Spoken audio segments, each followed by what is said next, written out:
आज इस मंच पर राजनीति से संबंधित कोई भी संबोधन नहीं होगा कि यह मंच नीति का है, राजनीति का नहीं।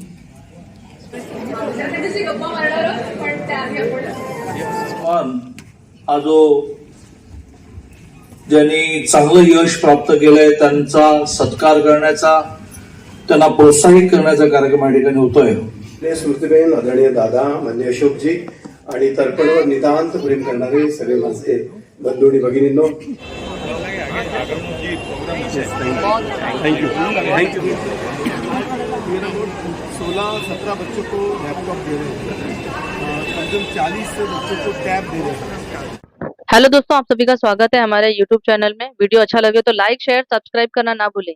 तो आज का ये वीडियो होने वाला है कुछ खास, वो इसलिए इस वीडियो में आज हम एक ऐसे फाउंडेशन के बारे में बताने वाले हैं जिसका नाम तर्पण फाउंडेशन है। ये कोई मामूली फाउंडेशन नहीं है, ये बहुत ही माना जाना फाउंडेशन है। तर्पण फाउंडेशन के संस्थापक विनीत श्रीकांत भारती जी हैं। इस प्रोग्राम को 12 सितंबर को रखा गया। तर्पण फाउंडेशन आयोजित प्रतिभा सम्मान के मुख्य अतिथि केंद्रीय मंत्री महिला बाल कल्याण श्रीमती स्मृति जी ईरानी, उप मुख्यमंत्री महाराष्ट्र राज्य श्री देवेंद्र फडणवीस जी, उच्च मंत्री शिक्षण महाराष्ट्र राज्य श्री चंद्रकांत दादा पाटिल जी, मंत्री महिला बाल कल्याण महाराष्ट्र राज्य श्रीमती आदित्य तटकरे जी, ये सभी लोग इसमें शामिल थे और बहुत से दिग्गज लोग इस प्रोग्राम में शामिल थे। आज का ये मंच सेवा से रिलेटेड है। श्रीमती स्मृति ईरानी जी ने तर्पण फाउंडेशन को खूब प्रशंसा की, उन्हें बहुत अभिनंदन दिया और आगे बढ़ावा देने की बहुत चर्चाएं की और बहुत तारीफ की। तो उनकी ज़बानी जरूर सुनिए आगे। तो दोस्तों, हम भी इस कार्य को कर रहे हैं और इससे मिलता जुलता हमारा भी कार्य है और तकरीबन 17 साल हो गए हैं। गरीबों की मदद करना, उनको सहारा देना, गरीबों की जरूरतें पूरी करना, ये सभी चीजें हमारी संस्था भी कर रही है तकरीबन 17 साल से।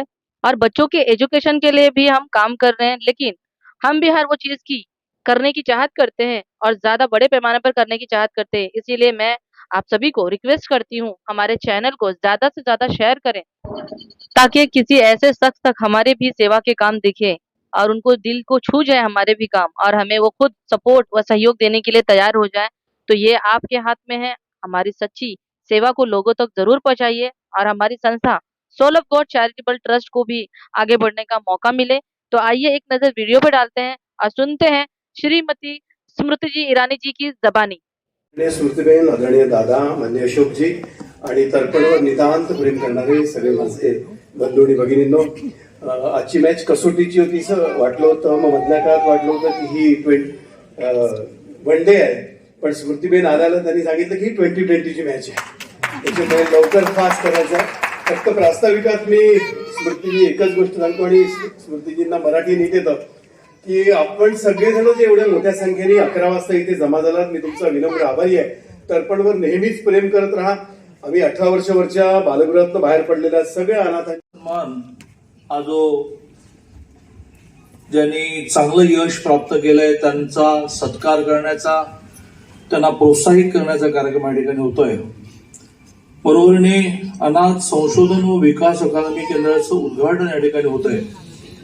त्या कार्यक्रमाला कुणाही सामान्य माणसाला, स्मृति मैं आपकी स्तुति कर रहा हूं की कुणाही सामान्य माणसाला आश्चर्य वाटेल की नाती काय असतात। तर श्रीकांत भारतीयच्या कार्यक्रमाला जायचं आहे तर जायचं आहे छत्तीसगडमध्ये दंतेवाड्याला। आता छत्तीसगडहून दंतेवाड्याला जाताना व्हाया मुंबई कसं जाता येतं मला माहित नाही, परंतु त्या श्रीकांतच्या प्रेमापोटी व्हाया मुंबई चाललेल्या आहेत आणि 1 वाजता त्यांनी विमान उडवलं नाही तर तिथल्या एका मोठ्या कार्यक्रमामध्ये अडचण येणार आहे। त्यामुळे केवळ 10 मिनिटात त्यांना त्यांचं मनोगत मांडून इथून निघायचं आहे आणि 1 वाजता त्यांना त्यांचं विमान उडवायचं आहे। आश्चर्य म्हणजे आमच्यासारखे राज्याचे मंत्री 4-4 गाड्या मागे पुढे घेऊन फिरतात, त्यांच्या पुढे एकही गाडी नसल्यामुळे त्या ट्रॅफिकमध्ये अडकल्या। मी त्यांना या निमित्ताने विनंती करणार आहे की आवडो न आवडो एक गाडी पुढे लागते की ज्यामुळे ट्रॅफिक क्लिअर होतं। अशा ऑल द वे आलेल्या स्मृती दिदी, व्यासपीठावर उपस्थित ही सगळी कल्पना ज्यांनी मांडली, कल्पना मांडता येते पण ती रुजवता येत नाही, तर ती रुजवली असे आमचे परममित्र श्रीकांत भारतीयजी, विधान परिषद सदस्य, त्यांच्या पत्नी शीतल भारतीय। जैसे मुझे दीदी कह दिया, ये बताना भूल गए कि इस मंच पर आज सबसे आयु में वरिष्ठ, अनुभव में वरिष्ठ दादा है। आज इस मंच पर राजनीति से संबंधित कोई भी संबोधन नहीं होगा। वो इसलिए क्योंकि ये मंच नीति का है, राजनीति का नहीं। ये मंच सेवा का है और ये मंच समाज के उत्कृष्ट सोच का है। मेरा पहला परिचय इसी ही सभागार के इर्द गिर्द आज से 20 साल पहले श्रीकांत भारतीय से हुआ। तब सास बहू करती थी, तो श्रीकांत को 2 लोगों ने विशेष रूप से टीका करके कहा कि ये 60 साल की सास है, इसको तो युवा मोर्चा में क्यों काम दे रहा है। फिर एक टीका श्रीकांत पे और हुई, एक्टर है, अकल कम होगी, निष्ठा होगी नहीं, इसको तो क्यों काम दे रहा है। और देवी और सज्जनों, जिसने वो टीका की, आज वो इस सभागार की पहली पंक्ति में यहीं सामने बैठा हुआ है। बोलूंगा संजय? याचं नाव आहे संजय केनेकर, हे आमचे वरिष्ठ नेता है। श्रीकांत ने आज से 20 साल पहले, क्या उम्र है मैं बोलूंगी नहीं, श्रीकांत ने उस वक्त कहा कि संजय, मौका सबको देना चाहिए, फिर देखते हैं मौका पाने के बाद समाज को सशक्त करने के लिए ताई से कितना हो पाएगा, और जितना हो पाएगा अगर उस अध्ययन में हमसे कोई योगदान हो पाए, चाहे वो संस्कृति के विषय में हो, चाहे वो कला के विषय में हो, चाहे वो राजनीति के विषय में हो, अगर ताई अध्ययनशील रहेगी तो हम मदद करेंगे। 20 साल पहले उम्र मेरी तब 27 की थी। एक व्यक्ति का जो मुझसे कभी नहीं मिला, उसका ये विश्वास रखना कि समाज कल्याण के संकल्प के साथ अगर कोई व्यक्ति आगे आता है तो उसे कम से कम एक मौका देना चाहिए। ये संयम रखना कि भले ही हम किसी को जानते ना हो, लेकिन ये विश्वास उत्कृष्ट है अपने आप में कि आप अपनी कंफर्ट जोन से बाहर निकल कर आए और आप कोई योगदान देना चाहते हैं। इस भावना को समझना अपने आप में एक पॉलिटिकली मैच्योर इंसान नहीं, बल्कि एक सोशली रिलायबल इंसान का प्रथम परिचय है जो श्रीकांत ने दिया।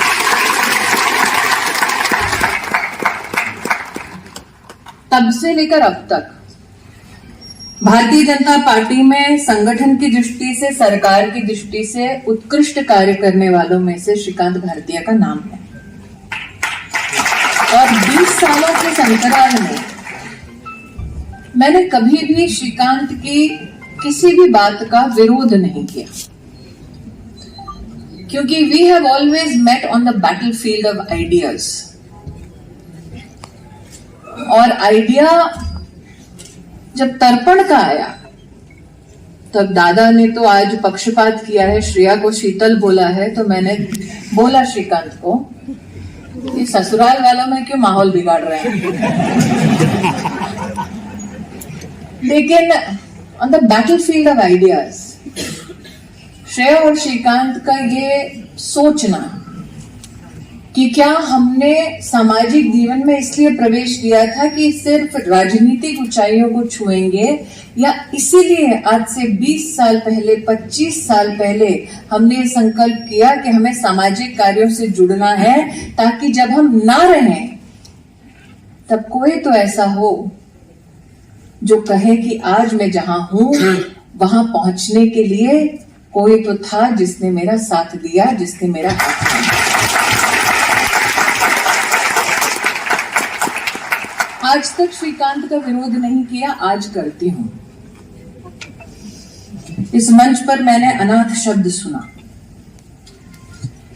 जिस धरती को हम जननी कहते हैं, जब तक उस धरती को जननी कहते हैं तब तक उस पुण्य धरती पर विद्यमान कोई भी व्यक्ति अनाथ नहीं हो सकता।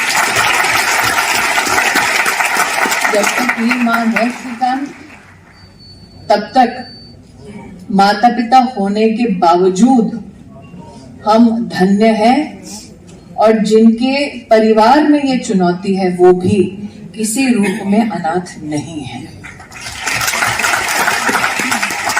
और इसका सबसे बड़ा प्रतीक ये है जो आज दादा पाटिल ने कहा कि जब उन्होंने चिंता की कि श्रीकांत तर्पण को आगे ले जाने के लिए क्या व्यवस्थाओं की कोई चुनौती है, तो श्रीकांत ने पलटकर बोला नहीं। जब उत्कृष्ट काम करना हो, जब समाज कल्याण के संकल्प के साथ किसी की मदद करनी हो, तो भारत का ये स्वभाव है, भारत का ये संस्कार है कि कोई भी अकेला नहीं छोड़ा जाता। सब साथ मिलकर एक व्यक्ति, एक समुदाय की सेवा के लिए अपने आप को उपस्थित करते हैं।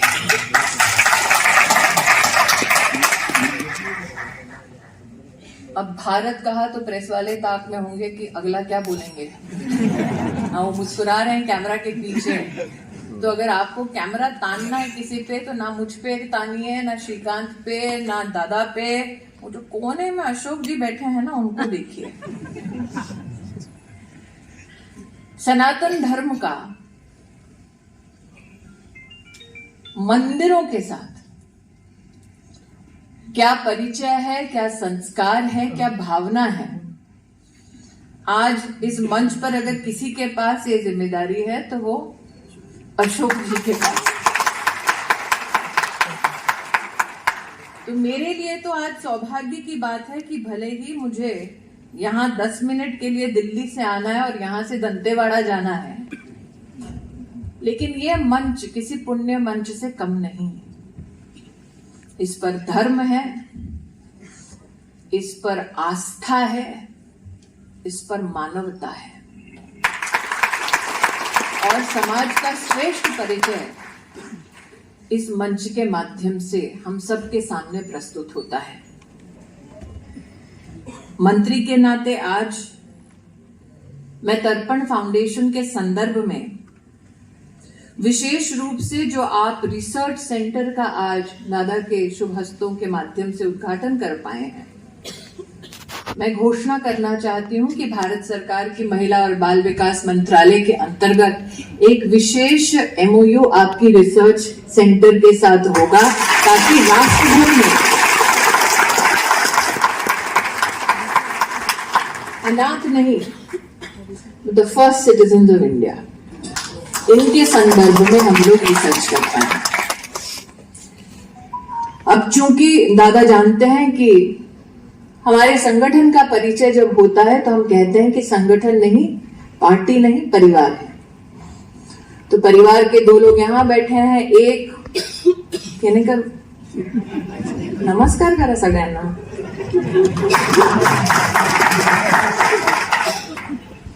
तो मैं केनेकर की ओर से और अपनी ओर से घोषणा करती हूं।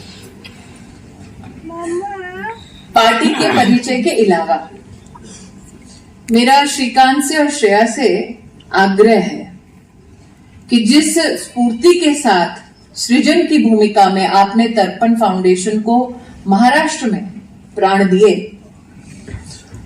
उसी प्रकार से तर्पण फाउंडेशन का आप देश की राजधानी में दिल्ली चैप्टर की शुरुआत करें। मैं फाउंडेशन की कार्यकर्ता बनकर आपको सहयोग दूंगी। औरंगाबाद चैप्टर की, संभाजीनगर चैप्टर की पूरी जिम्मेदारी केनेकर।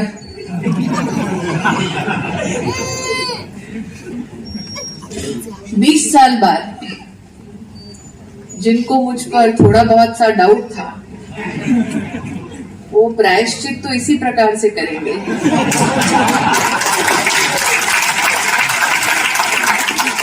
पहली बार विशेषतः बड़े शहर में कोई अकेली महिला अगर अपने राष्ट्र के उत्थान के लिए योगदान देना चाहे तो उस पर विश्वास करने वाला, उसको प्रोत्साहित करने वाला एक युगल जोड़ा उसे निश्चित रूप से मिलेगा। मुझे इस बात की खुशी है कि आज जिसको स्मार्टफोन मिला, डिवाइस मिला, लैपटॉप मिला, ना उस लड़की की आंखों में मायूसी थी, ना उस लड़के के चेहरे पे शिकन थी। इस मंच से ऐसे लोगों ना थोड़ा सा मुश्किल, लेकिन उनका जीवन जीना अपने आप में एक चुनौती है और उस चुनौती का आपने जिस प्रकार से सामना किया, जीवन की आपाधापी में मैं आपसे कहना चाहती हूं कि जो कहते हैं ना भरे पूरे परिवार, वहां पर भी आज ये हालात हैं कि बूढ़े माँ बाप की बात सुनने के लिए औलाद तो है, लेकिन औलाद के पास वक्त नहीं है। औलाद के पास माँ बाप तो है, लेकिन माँ बाप के पास बैठकर चर्चा करने की इच्छा नहीं है। तो श्रीकांत जी और श्रेया जी, आपने ये कार्यक्रम मात्र इनके लिए नहीं किया, बल्कि समाज के हर उस परिवार के लिए किया है जिनके घरों में शाम को घुसते वक्त माँ पिता से बात करने से पहले टीवी का मुंह देखा जाता है, जिनके घरों में टेबल पर बैठना हो या घर के किसी कोने में खाना खाना हो तो उठकर बुजुर्गों को नहीं देखा जाता है, बल्कि नीचे स्मार्टफोन पर नेटफ्लिक्स देखा जाता है। मैं उन परिवारों से कहना चाहती हूँ, जिस दिन संग बैठकर खाने वाला वो पिता या माँ नहीं होगी, शायद उस दिन आपको समझ आए कि तर्पण के पीछे भावना क्या है। जिन नौजवानों ने आज यहाँ पर तर्पण फाउंडेशन के सौजन्य से मदद पाई, उनको उनके आगामी करियर के लिए बहुत बहुत शुभकामनाएं प्रेषित करती हूँ। तर्पण फाउंडेशन जैसे सृजनात्मक कार्य हम सब जो भारतीय जनता पार्टी से जुड़े हैं, वो अपने जीवन में किसी न किसी स्वभाव में, स्वरूप में समाज को सशक्त करने के लिए, समाज के प्रति योगदान देने के लिए यह संस्कार हम सभी कार्यकर्ताओं में रहे। आज इस मंच से, प्रभु से आप सबके लिए यही आशीर्वाद मांगती हूँ, यही प्रार्थना करती हूँ। पुनः आपको बहुत बहुत बधाई। श्रेया ताई, श्रीकांत भाई, शीतल नमस्ते। नहीं तो फिर सास बहू का झगड़ा जैसे आप देख रहे हैं मेरा दादा का चलता रहेगा। आप इस कार्यक्रम में पधारे। दादा ने सत्य कहा कि कोई एस्कॉर्ट नहीं होता, मैं अकेली गाड़ी में घूमती हूँ, लेकिन ये भी मुसीबत जो संस्कार की है वो श्रीकांत ने दी है कि चाहे कहीं भी जाओ ये ना भूलो कि आज गाड़ी आगे पीछे होगी, लेकिन कल सत्ता का स्वरूप ऐसा है, गाड़ी हो ना हो, दोस्त हमेशा साथ रहने चाहिए, परिवार हमेशा साथ। इसी स्वभाव को, इसी संस्कार को, इसी संदेश को प्रणाम करते हुए पुनः तर्पण फाउंडेशन को बहुत बहुत शुभकामनाएं प्रेषित करती हूँ। अपनी वाणी को विराम देती हूँ। जय हिंद, जय भारत।